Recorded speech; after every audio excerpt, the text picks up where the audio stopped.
Hi everyone, welcome to my channel. Thank you for tuning in and for coming back.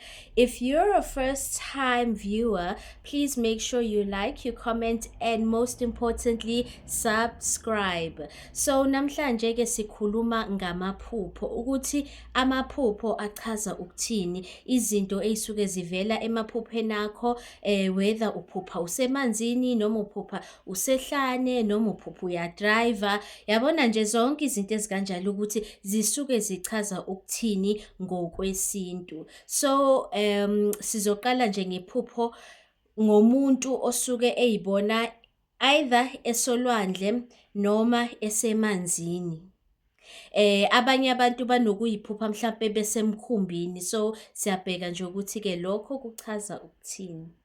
I know ukuthi esikhathini esiningi kujwayele ukuba isimboli for ama-water spirits, kujwayele ukuba isimboli for ukusebenza either nesithunywa samanzi noma ukusebenza nemimoya yasemanzini. But it's important ukuthi nginote ukuthi amanzi, they are a reflection of number one, emotions. Amanzi ayawa reflector ama-emotions akho spiritually. So mhlawumbe ngenze ukuthi undlula esimeni esinzima, ama-emotions akho aphezulu, noma mhlawumbe you are dealing with i-confusion.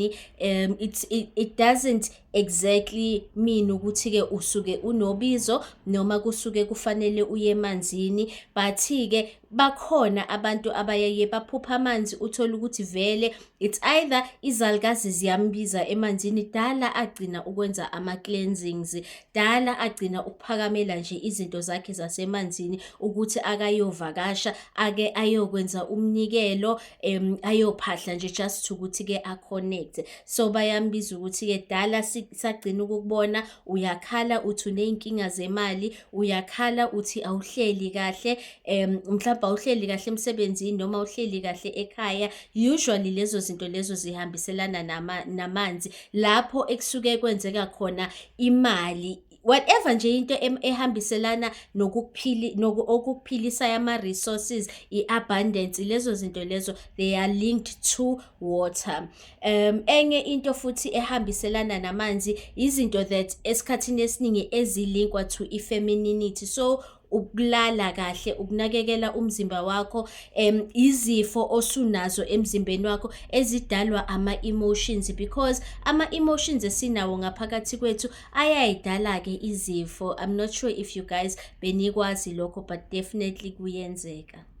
So asithi ke uyayiphupha usemkhumbini, usemanzini, whether amanzi athule noma amanzi anyakazayo, it depends on i-environment esuke ikhona ephupheni lakho. But let's say usemkhumbini, or let's just say usemkhumbini, that umkhumbi, whatever mode of transport, whether imoto, umkhumbi, or nje into esuke ikisa phambili noma isuke ikisa emuva, leyo nto leyo isuke ikubonisa ukuthi uyandluliswa through certain situations, or you are overcoming certain ngathini izimo obubhekane nazo empilweni yakho. So you are either uyandlula idlozi liyakubonisa ukuthi no, we are carrying you through this situation, siyakudlulisa kule simo lesi obhekane naso, noma kuyakubonisa nje ukuthi ke if mhlawumbe ubune problem with i-unemployment bese uyayiphupha usemotweni udriver uya phambili, mhlawumbe kunabantu abakujahayo, and you are able to escape nemoto, it means nje ukuthi i-progress leyo uyaphambili. If imoto yakho mhlawumbe bek-hijack, bekhiphe emotweni, they are hijacking i-progress yakho. Uma ngabe kuwumkhumbi, those are just ama-ancestors akho are linked to amanzi, either ama-ancestors akho are linked to amanzi, izalukwazi uma ngabe umbethwe izalukwazi, noma izalukazi uma ngabe kuyizo ezi-in charge of izinto zakhe mayelane nemali, then siyakubonisa ukuthi siyakudlulisa kule simo lesi. Nakhona granted, if usemkhumbini, you are going to a calmer environment, so mhlawumbe you are going to on land, because i-land esikhathini esiningi umhlabathi urepresenta amakhehla, urepresenta i-foundation, urepresenta i-stability. So uyabona ukuthi they are channeling you and taking you to indawo estable. So that's something ongayi-expecta. Another thing esuke ichazwa amanzi uma ngabe uwaphupha. Remember ukuthi ke amanzi arepresenta i-sacral chakra. I-sacral chakra is the second chakra from your root chakra. I-root ila ku-base of your spine lapho ekuqala khona i-spine. So leyo area leyo iyi-root chakra. Immediately kulandelani i-sacral chakra, and because i-sacral chakra i-representa the feminine, yilapho ekuhlala khona amanzi, isibeletho kahle kahle. Remember ukuthi umntwana uma ngabe ezozalwa emhlabeni uhlala esibelethweni sama wakhe, and uhlala ekuphi, esemanzini esibelethweni sama wakhe. So amanzi, they also symbolize i-fertility.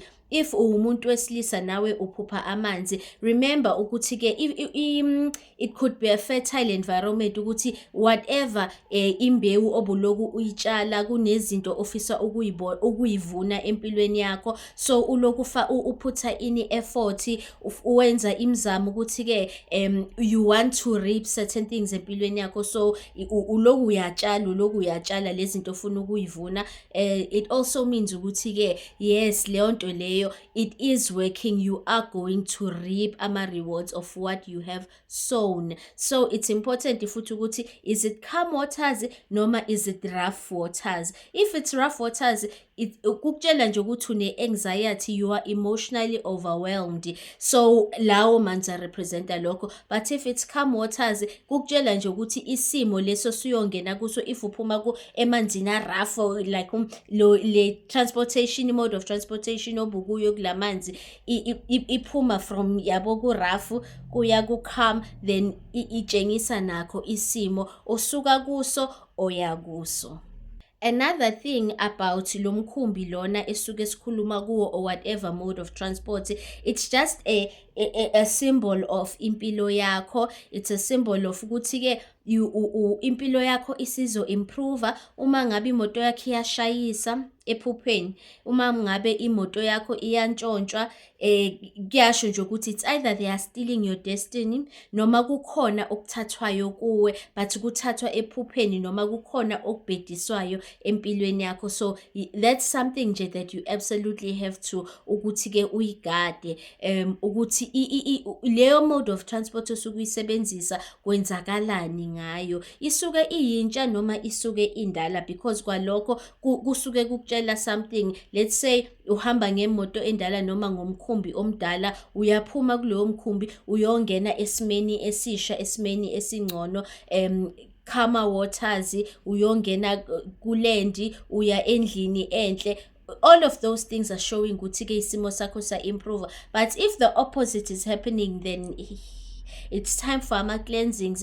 It's time ukuthi ke uyobavakashela emanzini. It's time to ukuthi uphahle, ucela ukuthi ke abakunikeze i-spiritual protection, because another thing about amanzi ayi-spiritual protection. Enye into ngamanzi, amanzi mangabe siwabuka thina la phezulu ayakhanya, but uma ngabe ungena ujula lapha phansi, kufana nalabantu laba abadivayo or abantu abasebenza emkhumbini, the more go out into sea noma uhamba nomfula, amanzi a-dark. And remember ukuthi ke i-darkness yilapho i-creation efike yenzakale khona. So that's also something important to understand, ukuthi amanzi, they represent life, waters of life. So nje uma ngabe uzophupha amanzi, they are definitely telling you about isimo sempilo yakho. So uyayiphupha ubona amanzi, it's either uphakathi emanzini noma ungaphandle kwamanzi, amanzi angcolile noma amanzi anodaka. Ichaza ukuthini leyo nto leyo? Amanzi ke angcolile noma amanzi anodaka awasiyo nje i-good sign, awasiyo i-good sign. I-good sign mangabe uphupha amanzi asuke ecwebileyo mawuwabona lapha phansi, noma nje mangabe uwaphupha amanzi noma angaba mnyama lapha phansi, because vele amanzi mawungena lapha phansi emanzini amnyama vele, akufani ne-swimming pool. Ne-swimming pool, in order for amanzi ukuthi akhanye bayayipenda ngombala ozowenza lawo manzi lawo ukuthi-ke akhanye. So it's not a good sign, something is wrong. Njengoba-ke bese ngishilo ukuthi amanzi arepresenta impilo, arepresenta impilo yakho. So amanzi angcolile, it's either ublockekile, kunama-blockages empilweni yakho, itshengisa nje i-spiritual pollution, so kunokungcola okukhona empilweni yakho noma emzimbeni wakho, but usuke udinga ukwenza i-spiritual cleansing. Aphinde futhi abonise ukuthi-ke abaphansi or laba abakwembethe or laba ohamba nabo, they are not pleased ngawe. Kusho ukuthi uparticipate ey'ntweni ezingabajabulisi. So zibheke ukuthi yiziphi izinto ozenzayo. Iqale nini impilo yakho ukuthi-ke ingahambi kahle? Uqale nini futhi ukuliphupha leli phupho, so that uzo-understand ukuthi exactly kwenzakalani. Enye nje into ezokwenza ukuthi-ke uphuphe amaphupho anjena, ama-family, unresolved family matters or family issues. Uma ngabe mhlampe fanele kuklenzwe egcekeni, mangabe fanele kuklenzwe ekhaya. Those are just some of the indicators ukuthi-ke things are not going well. Mhlampe usuwaba umuntu ohlale ne-anxiety, umuntu one-confusion, awazi ukuthi kwenzakalani empilweni yakho, awuzazi noma uyangena, awuzazi noma uyaphuma, uyenza izinto, ayikho into ongayizami, but izinto they are not reaping ama-positive results.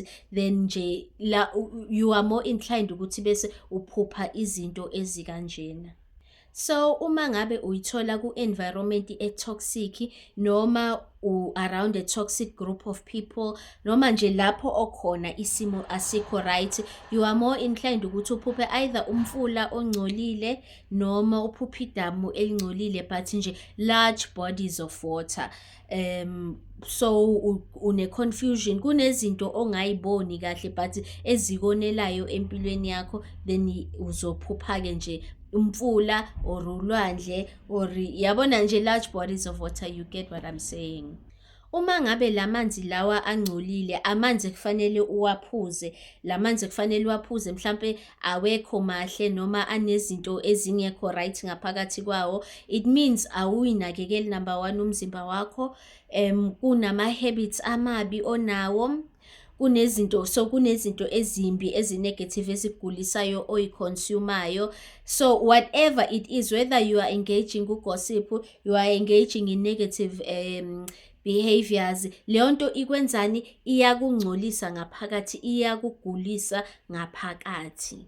So i-bad energy, ama-spiritual attacks are some of the ways okuzomanifesta ngakho noma abazokubonisa ngakho ephupheni lakho ukuthi something is not going right. Mhlampe usondelene nomuntu okuphehlela amanzi amnyama. So yizi zinto nje kufanele ukuthi uqale uyiqaphe. Uma ngabe uzoyiphupha uminza emanzini ucwila, number 1, it means emotionally you are overwhelmed. Usuyahluleka ukuthi-ke ucope noma udile with whatever emotions. Usuno-depression, i-anxiety nje is just getting the better of you. Number 2, it means kunobuthakathi obukhona obenzakalayo empilweni yakho, uyacwila, you are drowning. So it's either bakucwilisa ey'kweletini, bakucwilisa nje ey'nkingeni abaziyo ukuthi they are going to take you under, zizocwilisa zikubulale noma nje zikukhiphe lapho ekufanele ngabe uthola khona umoya. Iqalekiso-ke phezu kwempilo yakho ezenziwa abantu noma ey'dalwa izenzo zakho, enye indlela ezizovela ngayo lena ngamanzi angcolile. So isuke idingeka kakhulu i-spiritual intervention. Akusiyo into efanele ukuthi hayi bazobona abaphansi ngizokwenze njani, hayi ini. It's not something ekufanele uyitake lightly. So just ukuthi-ke nginabe kancane nje now when it comes to i-mode of transport, whether imoto, ilori, umkhumbi, yini nje osuke uyibona empilweni yakho. It's something esuke ithwele wena ne-progress yakho. Uma ngabe let's say uyiphupha u-drive mhlampe imoto enkulu noma ibhasi iphethe umthwalo noma ithwele abantu, that's just a symbol of i-community yakho or sometimes umndeni wakho. Remember ukuthi kunabantu abama-generational curse breakers, so emndenini wakho even though bayakulwisa but usuke uphethe le mission or i-purpose yokuthi fanele uzoba usizo, so that's why wa-allocate-wa to loyo mndeni loyo, and i-mission yakho nje is just your mission. It's one way of ukuyi-carry out. Kubuye kubonise let's say uyakhuphukela like le moto yakho le lori yakho le sitimela sakho whatever nje transport iyakhuphukela, it's an indication yokuthi uthwele kanzima lo mthwalo lona othwese le mode of transportation uyakusinda. So you are struggling but uyaqhubeka kodwa ubambelela, uyaqhubeka uyaphambili. Uma ngabe umthwalo ukusinda imoto ize ime noma ife, then it's too much for wena. Ubophahla nje ucela ukuthi bakusize, ucela ukuthi bakubambise, you are overwhelmed, you are overburdened, whatever lo mthwalo lo othwele like it's killing you slowly ngamanye amagama. So into nje kufanele ukuthi ube aware of yona, nanokuthi nje the mere fact yokuthi bayakubonisa ukuthi lento oyithwele iyakubulala noma ikuslower down noma ihindarisha i-progress yakho, kusho kona ukuthi they are there with you, kusho kona ukuthi abakulahlile basahamba nawe, but kukhona i-awakening ekufanele yenzeke la ngaphakathi kwakho. So you have your consciousness needs to awaken to izimo obhekane nazo, nanokuthi ezinye izinto uzi-overcome kanjani,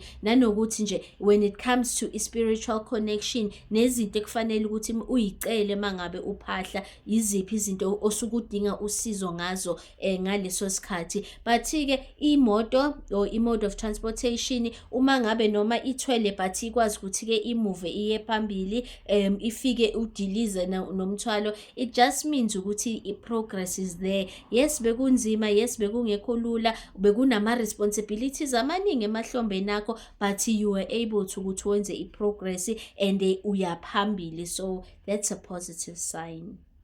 Nendlela-ke le imoto yakho esuke ihamba kuyo ibalulekile ukuthi uyinote, because uma ngabe uhamba ku-gravel road noma uhambe emgaqweni onama-potholes noma emgaqweni owudaka, obviously it means lo hambo lwakho alukho lula, uhambo lwakho linama-challenges amaningi, but you are still moving forward. It's just i-confirmation yokuthi if awubona ukuthi-ke izinto are they moving na, bayakuconfirmela ukuthi yes uyamove, i-progress uyayenza, bekezela nje wena, qhubeka wenze ngale ndlela le owenza ngayo. If indlela ismooth noma uthwele kanzima but kusho kona ukuthi-ke you are moving ahead, so yabo ukuthi it's like just hold on, ask for a divine intervention, know ukuthi u-spiritually protected and you will make it ekugcineni kwakho konke.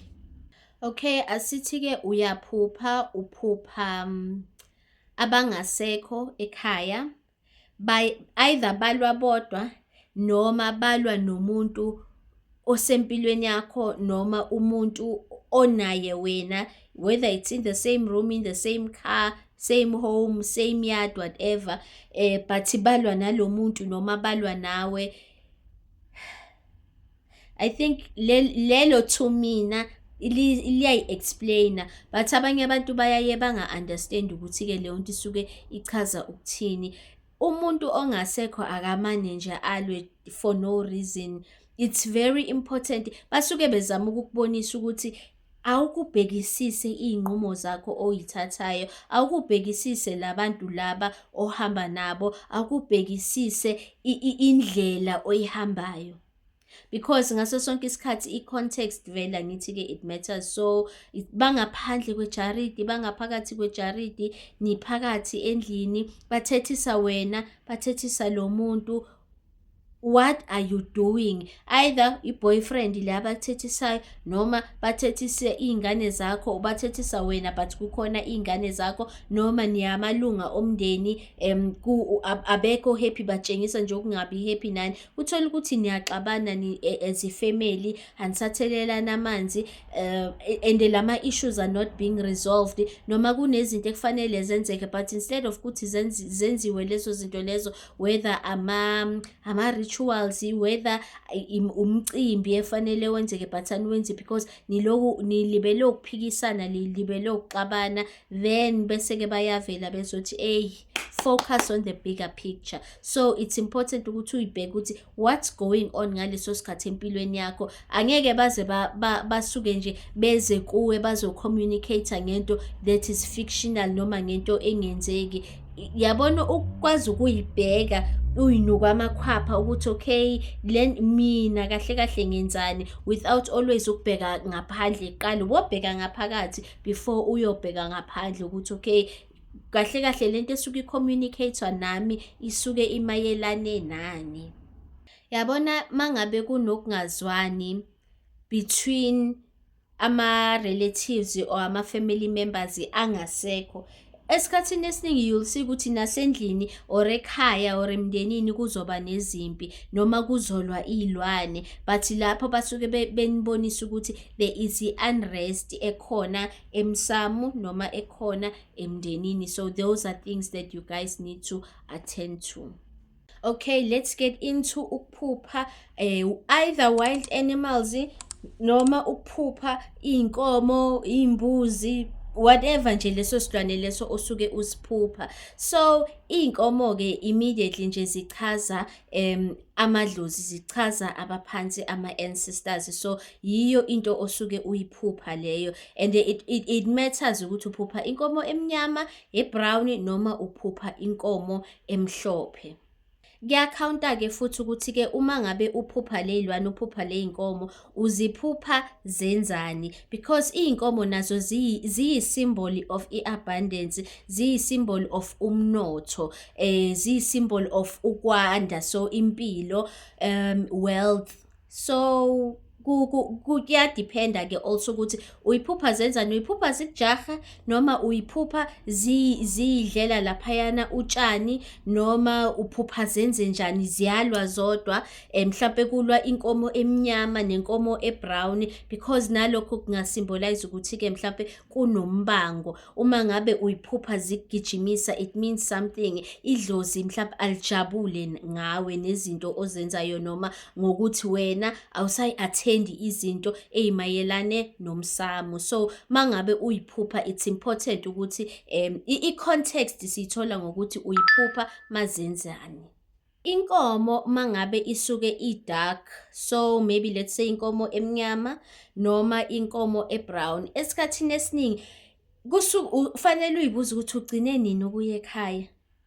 When last did wagcina ukuyonyathela emagcekeni asekhaya, emagcekeni omkhulu, ugcine nini nje ukuba acknowledge, ugcine nini ukuphahla, ugcine nini nje just ukuthi wenze anything emayelane nabo. So yiwo umbuzo okusuke ufanele uyibuze wona lowo.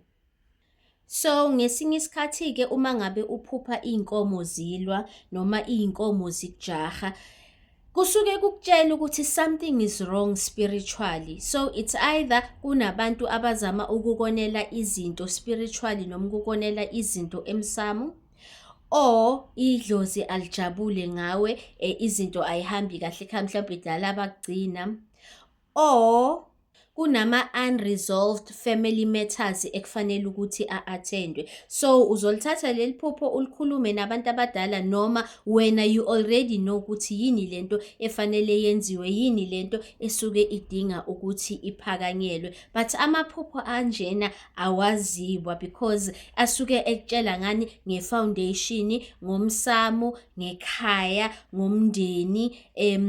In astrology we see lezi zinto lezi engiqeda kuyibala ziba khona in the 4th house, zirepresenta i-4th house. Alright, masingena-ke ey'mbuzini, remember ukuthi-ke esintwini iy'mbuzi zirepresenta i-communication. So i-communication between the material realm as well as the ancestral realm. Kubalulekile-ke nakhona ukuthi uziphupha zenzani iy'mbuzi. If uy'phupha nje ziy'grazela noma zithi meme or whatever, but kungena issue, then nje maybe that's a call either nawe you promised ukuthi-ke uzokwenza umsebenzi wangawenza, noma you know ukuthi-ke something has happened and kunenhlangano, kune-gathering ekufanele niyenze as a family, but nje that is the type of communication ey'suke ziyi-symbolize, kakhulukazi masevela ephupheni basuke nje bekhumbuza wena noma bekhumbuza nina emndenini through amaphupho akho ukuthi-ke remember ukuthi-ke kunomsebenzi kufanele wenzeke. Uma ngabe iy'mbuzi noma iy'nkomo uyiphupha ehlane, it means something different. If uyiphupha zisejardini ekhaya, that means it's a visit from the ancestors. That is positive, especially uma ngabe uzoyiphupha zisegcekeni futhi at peace. That's a really good sign. And then uma ngabe let's say uphupha iskapu or izikapu. Iskapu esikhathini esiningi, because iskapu asiso isilwane esihluphayo, sisuke nje sitshengisa ukuba meek. Even eBhayibhelini sichaza lokho, ukuba umuntu o-obedient, ukuba umuntu olalela imithetho. Siyaveza futhi-ke nokuthi usuke une-spiritual protection. So kusho ukuthi bakubona as ingane elalela umthetho noma ehamba ngemlayelo yasekhaya, noma nje I would say ukuthi umuntu owenza kahle. Nakhona-ke it also i-context matters ukuthi usiphupha senzani. Ma usiphupha sisesibayeni, uphupha iskapu ejardini, then it just means ukuthi nje usesibayeni sasekhaya, uright, uprotected, they are with you, bayabona ukuthi you are obedient to izinto abasuke beyikhuluma nawe becela ukuthi-ke uzenze, wenza kahle. But uma ngabe uzophupha kuneskapu esilahlekile noma iy'kapu zilahlekile, that's something different.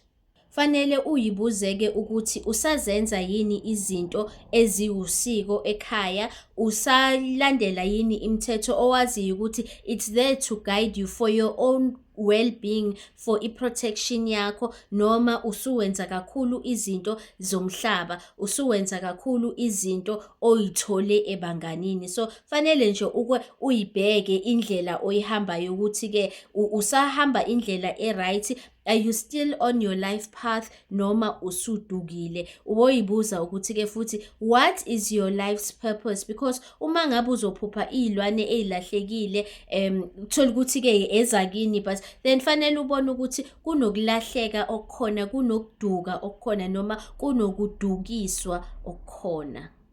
And then let's say uphupha-ke ama-wild animals. Oh, asiye ekatini before nje siye kuma-wild animals.